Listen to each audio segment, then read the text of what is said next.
नमस्कार दोस्तों, मैं विकास जौहरी क्लींजिंग थेरेपी की तरफ से आप सबका स्वागत करता हूं। जैसा कि आपको पता है कि हम लोग पास्ट लाइफ रिग्रेशन में भी काफ़ी काम करते हैं।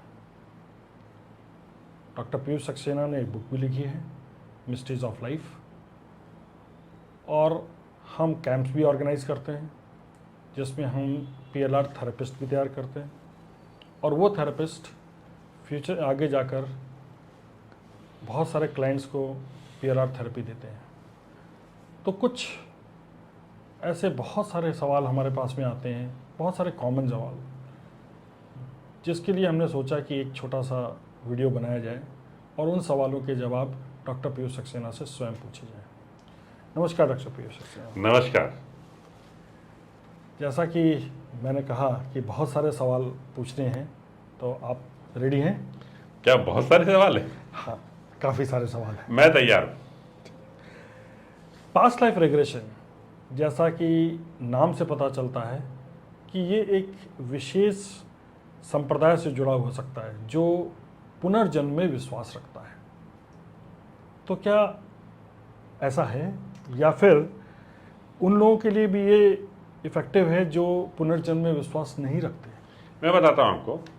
हम लोग मुख्यतः हिंदू धर्म से प्रभावित हैं और महाभारत में शिखंडी की कथा अक्सर याद आती है।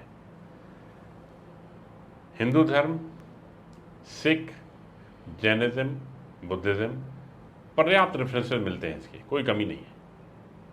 इसके अलावा मुस्लिम, क्रिश्चियन, पारसीज और ज्यूस, इनके यहाँ बहुत रेफरेंसेस नहीं हैं, लेकिन तब भी काम भर के रेफरेंसेस अक्सर मिलते हैं।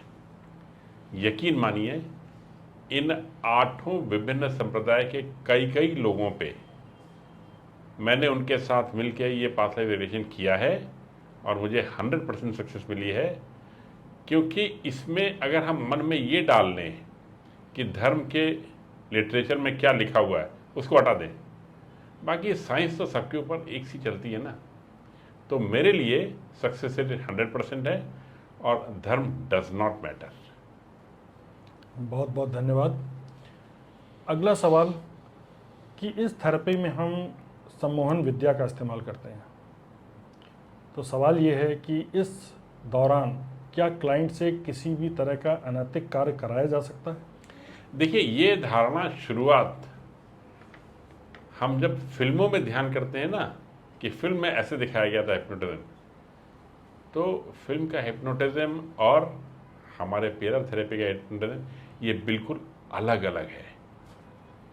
हिप्नोटिज्म जो हम लोग प्रैक्टिस करते हैं उसमें 100% सबमिशन क्लाइंट की तरफ से ज़रूरी होता है। अगर क्लाइंट पूरी तरह से रेडी नहीं है तो हिप्नोटाइज किया ही नहीं जा सकता, क्योंकि जब हम सजेशंस देंगे और वो उसको अपने मन में एक्सेप्ट नहीं करेगा तो ये सेशन होगा कैसे?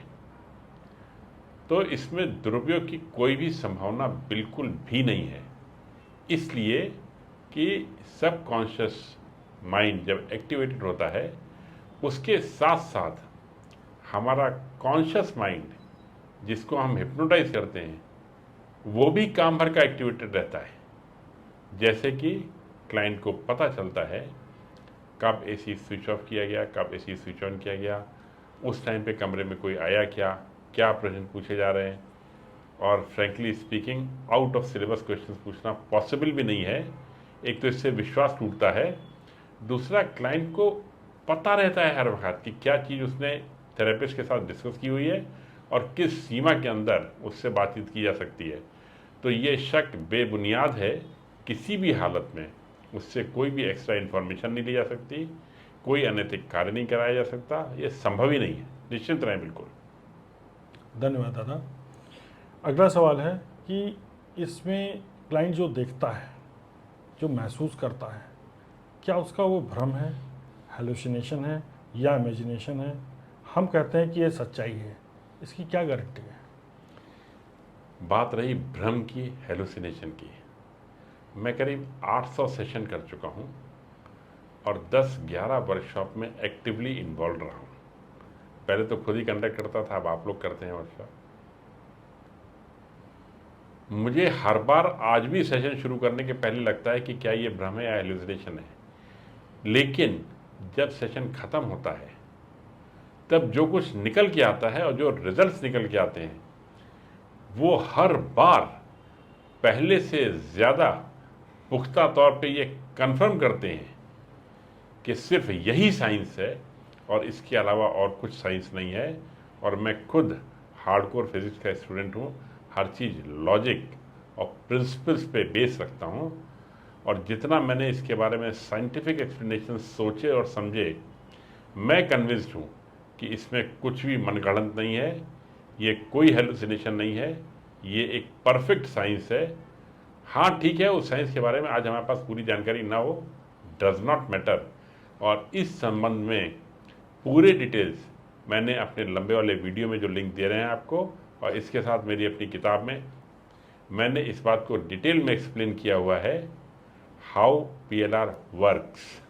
अगला सवाल जो बहुत ज़्यादा कॉमन है कि क्लाइंट्स अक्सर ये पूछते हैं कि सर ऐसा तो नहीं है कि मैं पिछले जन्म में जाऊं और वापस ही ना आऊं। देखिए, शरीर उनका यहीं पे रहता है, मन भी यहीं पे रहता है। ये तो एक वीडियो फिल्म है जो पुरानी दिखाई जा रही है उनको। इसमें ये प्रश्न उठता ही कहाँ पे है कि वो पिछले जन्म में पहुंच गए। पिछले जन्म का एक सीन देख रहे हैं। अगर आप कोई फिल्म देखने गए हैं, सपोज 100 साल पुराना कोई दृश्य है, दिखाया गया है, ऐसा थोड़ी होता है कि आप वहाँ पहुँच के रुक गए। जैसे ही ट्रांस खत्म होगा आप वापस यहाँ पे आ जाएंगे। ट्रांस या तो आपका थेरेपिस्ट ख़त्म कर देगा, अगर थेरेपिस्ट ख़त्म नहीं कर रहा है तो अपने आप 15-20 मिनट में ख़त्म हो जाएगा। इसमें ऐसा तो कुछ है ही नहीं कि आप वहाँ से वापस ना आए। इस तरह की कोई भी संभावना पूरी तरह से निराधार है। अगला सवाल ऐसा है कि ऐसा क्या संभव है कि क्लाइंट जब पिछले जन्म की यात्रा से वापस आए और इस जन्म के सगे संबंधियों को भूल जाए और उस जन्म के सगे संबंधियों से वो नाता जोड़ ले और उन्हीं के पीछे पड़ जाए? नहीं, भूल जाने वाली बात तो कहीं स्कोप में आती नहीं है। जो कुछ इस जन्म की मेमोरीज हैं वो तो बराबर कंटिन्यू करेंगे। नाते अक्सर पहले से ज़्यादा स्ट्रांग हो जाते हैं क्योंकि कोई कनेक्ट मिल जाता है। हाँ, मैं मानता हूँ कि अगर कोई ऐसा दृश्य मिले जिसमें ये पता चले कि इस जन्म के शुभ चिंतक पिछले जन्म के कुछ दुख देने वाले रहे हैं तो थोड़ी तकलीफ ज़रूर होती है। लेकिन जितने सेशन मैंने किए, कोई long term adverse side effect नहीं आता है। और अगर कहीं ये क्लैरिटी मिल जाती है कि हाँ ये वही लोग हैं जिन्होंने पिछले जन्म में भी दुख पहुंचाया था, तो मन में सिर्फ इतनी भावना आती है कि हाँ भाई इनसे थोड़ा सावधान रह जाना चाहिए। और मेरे सभी सेशंस में ऐसा कभी भी नहीं हुआ कि मन में दुर्भावना के साथ आगे बढ़ें कि नहीं इन्होंने पिछले जन्म में हमने बिगाड़ा था कुछ और अब हमें संभल के रहना है। ये कभी भी नहीं होता। अगला सवाल, इस प्रक्रिया में थेरेपिस्ट क्या अपने क्लाइंट को स्पर्श करता है? नॉर्मली नहीं, और अब तो बहुत ज़्यादा सेशन फ़ोन पे होते हैं जिसमें टच करने की कोई पॉसिबिलिटी है ही नहीं। लेकिन फिर भी कभी कभी ट्रांस को बढ़ाने के लिए थर्ड आई पे इंडेक्स फिंगर से टच किया जाता है। कभी कभी एनर्जी का फ्लो यूनिवर्स से एक्सेप्ट कराने के लिए हेड को टच करके किया जाता है। बेटर ये होगा कि टच करने के पहले क्लाइंट को बता दिया जाए कि हम इस तरह से टच करने वाले हैं और उसकी परमिशन लेके किया जाए। क्या इनसे मानसिक बीमारियों में भी कोई राहत मिलती है?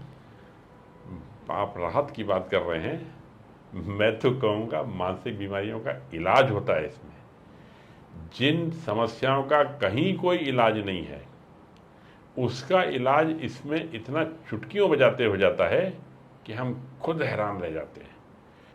पिछले जन्म में कुछ ऐसा हुआ जिसका बोझ, बैगेज कहते हैं इसको, इस लाइफ में कंटिन्यू कर गया।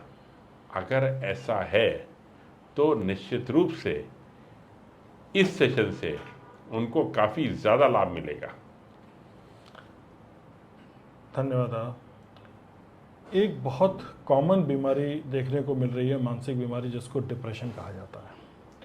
तो क्या पीएलआर थेरेपी से उन लोगों को भी राहत मिल सकती है जो डिप्रेशन का शिकार हैं? ऑफ कोर्स यस, इसमें हमको एक मौका मिलता है डिप्रेशन के कारक ढूंढने का। मतलब 200, 500 या 1000 साल पहले या 10 जन्म 20 जन्म पहले कौन सी ऐसी घटना हुई थी जिसकी वजह से हमारे क्लाइंट आज डिप्रेशन के शिकार हैं। उस घटना को जाके रेक्टिफाई करते हैं, उसका इफेक्ट लेते हैं, उसके बैगेज को क्लियर किया जाता है। जैसा कि आपको मालूम है, हम बैगेज को क्लियर करने के लिए चेस्ट के 6 इंच ऊपर उसको लेके आते हैं, ब्लैक बॉक्स में पैक करके समुद्र की तलहटी में फेंकते हैं, वहाँ से कुछ भी वापस नहीं आता।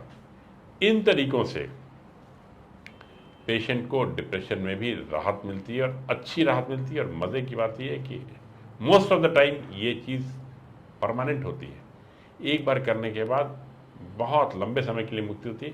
एक छोटा सा हिंट और दे दूं कि सेशन को प्रॉपरली कंप्लीट करने के लिए अगर बड़ी प्रॉब्लम है तो हमको 4-6 सेशन भी लग सकते हैं, लेकिन पहले सेशन में ही पता चल जाता है कि हाँ, काफ़ी फायदा हुआ है। धन्यवाद दादा। अगला सवाल, क्या इससे शारीरिक बीमारियां भी ठीक की जा सकती हैं? कुछ उदाहरण दीजिए। बिल्कुल ठीक की जा सकती है और बहुत साधारण है।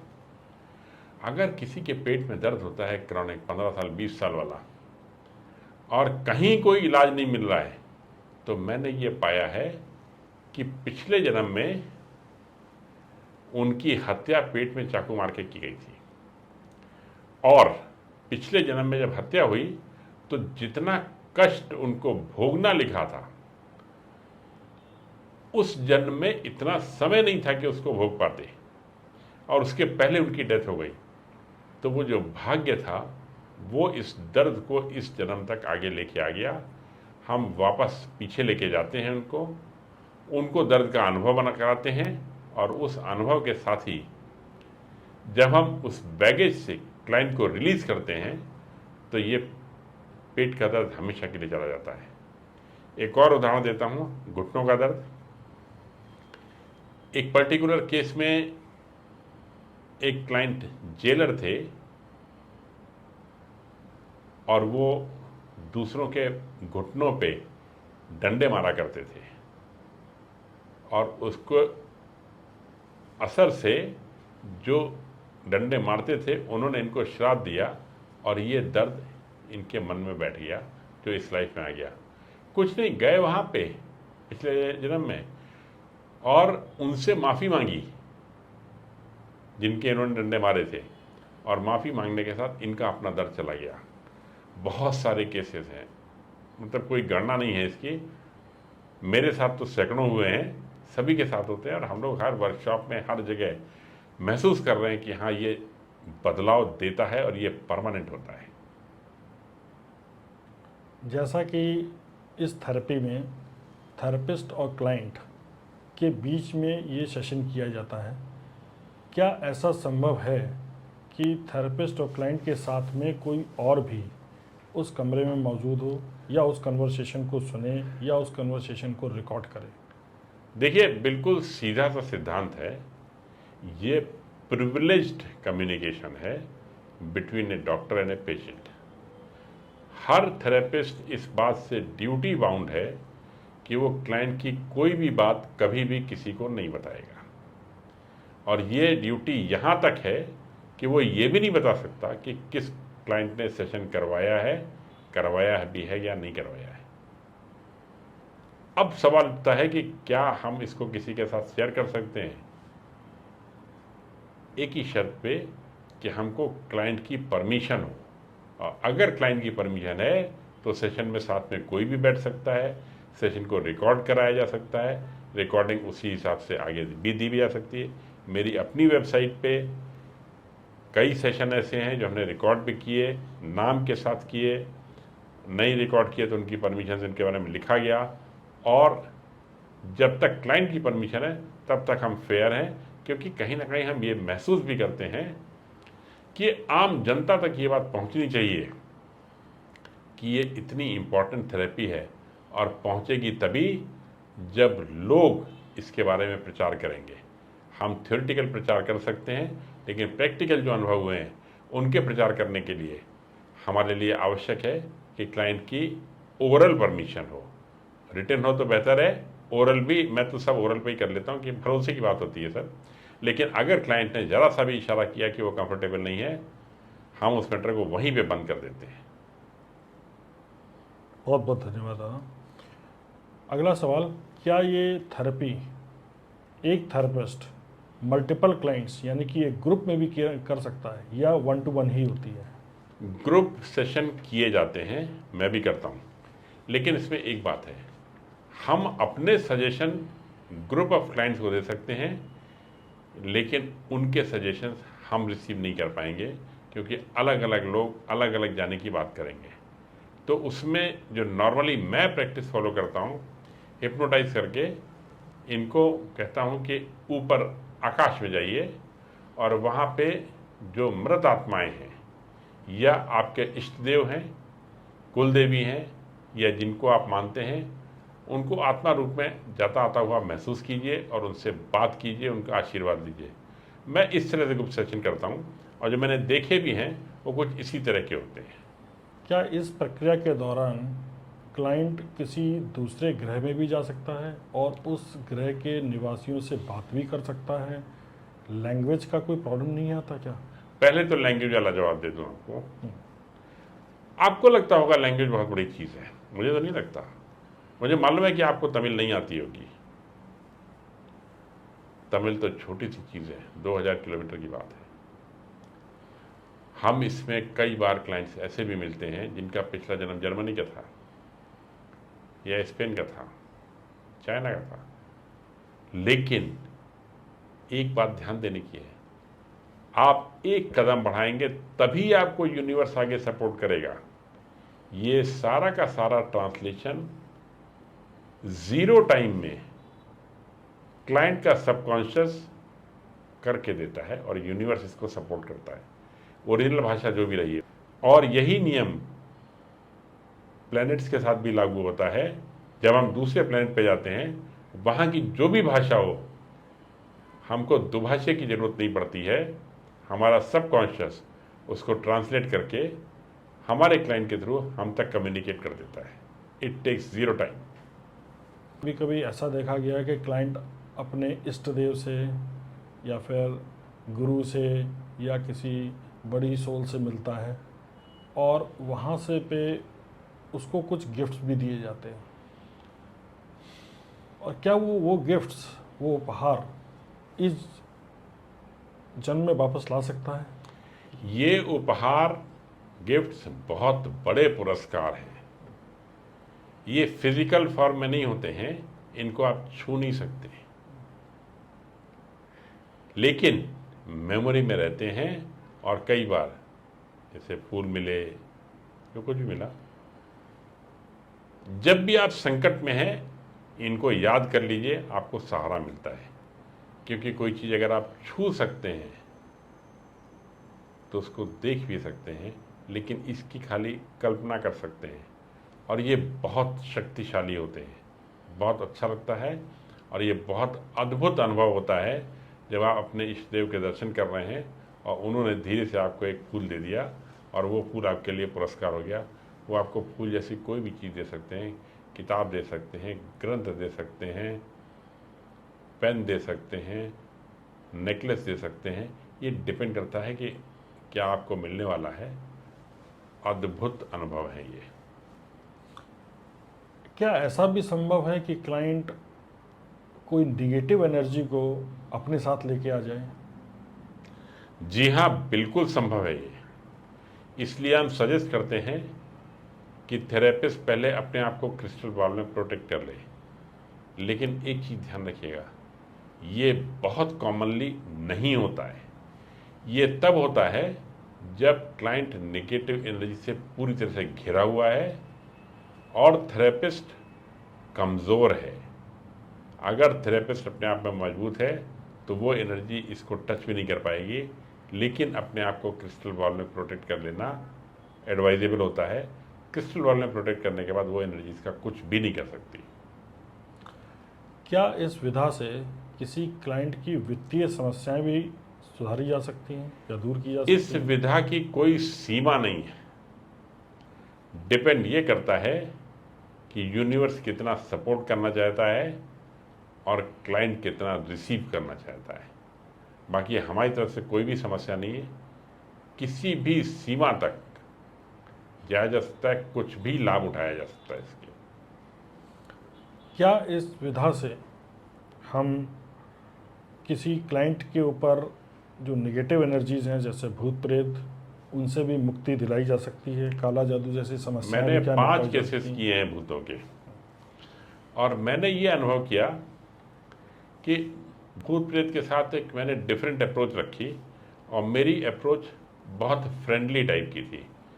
मैंने उनसे बात करना शुरू किया कि उनको क्या चाहिए, और कमाल की बात यह है कि जब उन्होंने अपनी मांगें बताई ना, वो बहुत छोटी छोटी थी, और जैसे ही मैंने उनको पूरी करने की व्यवस्था की क्लाइंट के साथ, वो हंसते मुस्कुराते हुए, डांस करते हुए, आशीर्वाद देते हुए चले गए।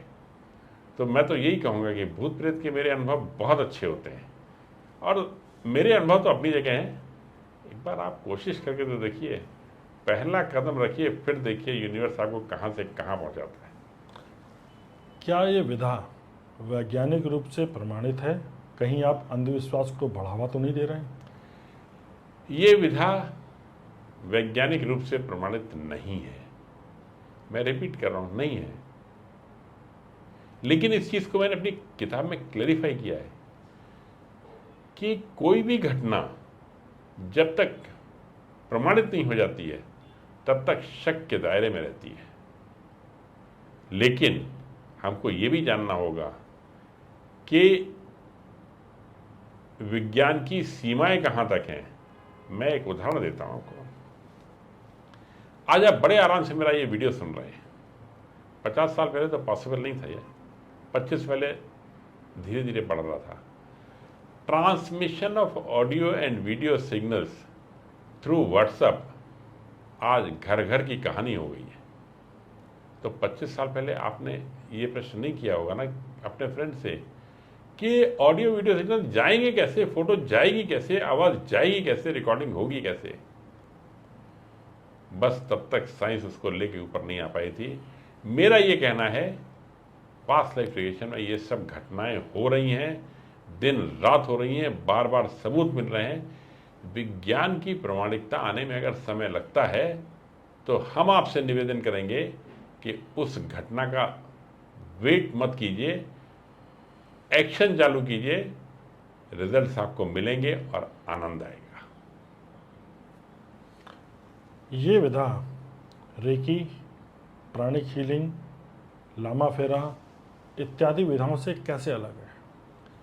देखिए, बिल्कुल सीधी सी चीज़ है। रेकी यूनिवर्सल एनर्जी को रिसीव करके और ट्रांसमिट करना, ये उनका कंसेप्ट है। पास्ट लाइफ रिग्रेशन डिफरेंट है। इसका सिद्धांत ये है कि यूनिवर्स में जितनी भी घटनाएं होती हैं, वो audio, visual, touch, smell, taste, balance, anxiety, temperature, जितने फीचर्स आप सोच सकते हैं, सब के सब रिकॉर्ड होते हैं। और ध्यान दीजिएगा, जो टेक्नोलॉजी आपके मन में अभी आ रही है, वो तो 2500 साल पुरानी है, जिसमें पहले पहिया था, फिर जलघड़ी थी, electric current, computer, artificial intelligence, aeroplane. Universe की टेक्नोलॉजी तो हम भी नहीं जानते कि कितने लाख साल पुरानी है। अगर मैं आपसे एक प्रश्न पूछ दूं कि 200 साल के बाद टेक्नोलॉजी का शेप क्या होगा, आपको भी नहीं पता होगा। लेकिन ये बात 200 साल की नहीं है, ये बात लाखों साल की है, क्योंकि यूनिवर्स तो पता नहीं कितना पुराना है, और उनके साइंटिफिक डेवलपमेंट्स माइंड बॉगलिंग है। जब मैं दूसरे प्लैनेट्स पे जाके देखता हूँ, अद्भुत सीन आते हैं, अद्भुत, बिल्कुल जबरदस्त। अक्सर ऐसा देखा गया है कि इस विधा को स्त्रियां बड़ी जल्दी सीख लेती हैं और उसमें बड़ी जल्दी परिपक्व भी हो जाती हैं। क्या पुरुष भी इसको सीख सकते हैं? मेरे हिसाब से 40% पुरुष, 60% स्त्रियाँ, ये रेंज रहती है। हमारे कल्चर के हिसाब से नॉन वर्किंग लेडीज़, उनको समय मिल जाता है दो चीज़ों का, एक तो ये सीखने का, दूसरा आपस में इस विधा के बारे में चर्चा करने का। जेंट्स लोग अपने बिजनेस, प्रोफेशन, जॉब में ऑक्यूपाइड रहते हैं, उनको समय नहीं मिलता। बाकी कुछ नहीं है, जेंट्स आराम से सीख सकते हैं और सीखते हैं। क्या इस विधा से भविष्य में भी जाया जा सकता है? आप भविष्य में किस भविष्य की बात कर रहे हैं? अगर आप ये बात कर रहे हैं कि हम 5 साल बाद का भविष्य देख सकते हैं कि नहीं, कि हमारी ज़िंदगी में क्या होना है, यकीन मानिए इस विधा के लिए ये विषय बहुत छोटा है। ये विधा हमको बताती है कि 2 जन्मों के बाद, 20 जन्मों के बाद क्या होने वाला है, प्लैनेट्स कैसे बनते हैं। ये बड़ी विधा है, तो इसके लिए इसको छोटे प्रश्नों के लिए इस्तेमाल करना उचित नहीं होगा। कितने जन्म पीछे तक जाया जा सकता है या कितने साल पीछे तक जाया जा आपके पास एक कंप्यूटर है, एक फाइल उसमें आपने अभी 15 मिनट पहले बनाई और सेव करके डाल दी, और उसी कंप्यूटर में एक फाइल पड़ी हुई है जो आपने आज से 20 साल पहले बनाई थी और उसके बाद आज तक उसको टच नहीं किया। आपके पास 2 फाइलें हैं, एक 15 मिनट पहले बनी है और एक 20 साल पहले बनी थी। प्रश्न ये है कि आपको किस फाइल को निकालने में ज़्यादा मेहनत पड़ेगी, और आंसर ये है दोनों सेम है। सॉफ्टवेयर स्टोर्ड है। आप सजेशन देंगे 20 साल पहले वाली किताब, 20 साल पहले वाली वो फाइल निकाल दो, वो निकल के आ जाएगी। आप सजेशन देंगे कि 20 साल पहले वाली वो फाइल निकाल दो, वो निकल के आ जाएगी। इसमें प्रॉब्लम ही क्या है? तो हमारे माइंड को ये दोनों इंफॉर्मेशन की फाइल्स निकालने में सिमिलर टाइम लगता है। क्या इस विधा के दौरान जब हम पूर्व जन्मों की यात्रा करते हैं किसी तरह का कोई खतरा तो नहीं है? नहीं, खतरे का इसमें कोई सवाल ही नहीं है, बिल्कुल ही कोई सवाल नहीं है। हाँ, कुछ सीन आते हैं जो डरावने हो सकते हैं, उसके लिए हम लोग पहले से तैयारी करके रखते हैं और उसके लिए क्लाइंट को सपोर्ट कर देते हैं कि भाई इस तरह का होने वाला है, आप ये देखना चाहेंगे कि नहीं देखना चाहेंगे। और बस खतरा तो एक्चुअल खतरा कहीं भी कुछ भी नहीं है। डर लग सकता है क्लाइंट को, पेन आ सकता है, ऐंठन आ सकती है, उसको बियर कर लेते हैं थोड़ी देर के लिए, 2-4 मिनट की बात होती है, लेकिन वही तो इलाज है ना। हमारी थेरेपी में तो बिल्कुल इलाज हो जाता है। क्या इस विधा से किसी पुरानी घटित घटना को भी बदला जा सकता है जो किसी पुराने जन्म में हुई हो और क्लाइंट चाहता है कि उस घटना को भाई बदल ये दिया प्रश्न बहुत ही अच्छा है, बहुत ही अच्छा प्रश्न है। मैं जवाब देता हूँ इसका थोड़ा डिटेल में। पुरानी घटना को बदल पाना ये एक बहुत मुश्किल फैक्ट है जो हो चुका, लेकिन पास्ट लाइफ रिवीजन के सेशन में जाके अगर हम किसी पुरानी घटना के ऊपर जाते हैं, उसके उतने पार्ट को अगर हम बदल के विजुअलाइज कर लें और सामने वाले को कम्युनिकेट कर दें, तो एज परपिट्रेटर जो पेन हमने दिया हुआ है वो कम हो जाता है और उसके बाद के अनुभव बड़े अच्छे होते हैं। तो घटना एक्चुअली नहीं चेंज की गई, घटना को विजुअलाइज किया गया कि चेंज हुआ है, और जिनको हमने नुकसान पहुंचाया था उनको बताया कि हमारी मन की भावना ऐसी थी। ऐसा करने से हमें उस घटना की यादें हल्का करने में आराम मिलता है और अच्छा लगता है। अब आखिरी सवाल, बर्थ मार्क्स का पीएलआर से कोई संबंध है? मैंने कोई केस ऐसा किया नहीं। मैंने भी नहीं। अगर कोई सीरियस है कैंडिडेट तो सोच सकते हैं। एक केस में हमने, जैसे फातिमा के हस्बैंड का था, मैंने गारंटी दी थी उनको कि हम पीएलआर करके उनका वेट लॉस कर देंगे, and he lost 9 kgs in 1 month। तो इसकी कोई सीमा नहीं है। सोच के देखिए, यूनिवर्स सपोर्ट करता है। बहुत बहुत धन्यवाद डॉक्टर साहब, आप सभी लोगों के जवाब देने के लिए। मित्रों, मुझे उम्मीद है कि आपको आपके सवालों के जवाब मिल गए होंगे। ये थेरेपी पूरी तरह से सेफ़ है, इसके लिए हिचकिचाएं नहीं। आगे आएं और इसका लाभ उठाएं। धन्यवाद तो मेरी तरफ से भी कि आपने हमें समय दिया और इतने गूढ़ प्रश्न पूछे। लेकिन मैं ये बता दूं, जीवन और मृत्यु बहुत दुरूह और दुष्कर विषय है। इनके बारे में अगर 10, 20, 25% भी समझ में आ जाए ना, तो अपने आप को बहुत भाग्यशाली समझना चाहिए। मैंने सिर्फ एक ही प्रयोग किया कि पास्ट लाइफ रिग्रेशन से संबंधित प्रश्नों की सीमा के अंदर जीवन और मृत्यु के क्या रहस्य हैं, उनके बारे में बड़े बड़े क्वेश्चनों के कुछ छोटे छोटे आंसर जो मुझे संतुष्ट कर सकें, मैंने उन सब को सोचा, विचारा और किताब के रूप में कंसोलिडेट किया जो आपके सामने है। बस इसीलिए कहीं बहुत गूढ़ प्रश्न आ जाए ना, तो थोड़ी क्षमा याचना भी रहेगी, क्योंकि नहीं समझ में आता। लेकिन फिर भी पास्ट लाइफ रिग्रेशन अद्भुत है, इसमें कोई शक नहीं, और मैं पूरी तरह से इससे कन्विंस्ड हूँ। धन्यवाद जी। धन्यवाद।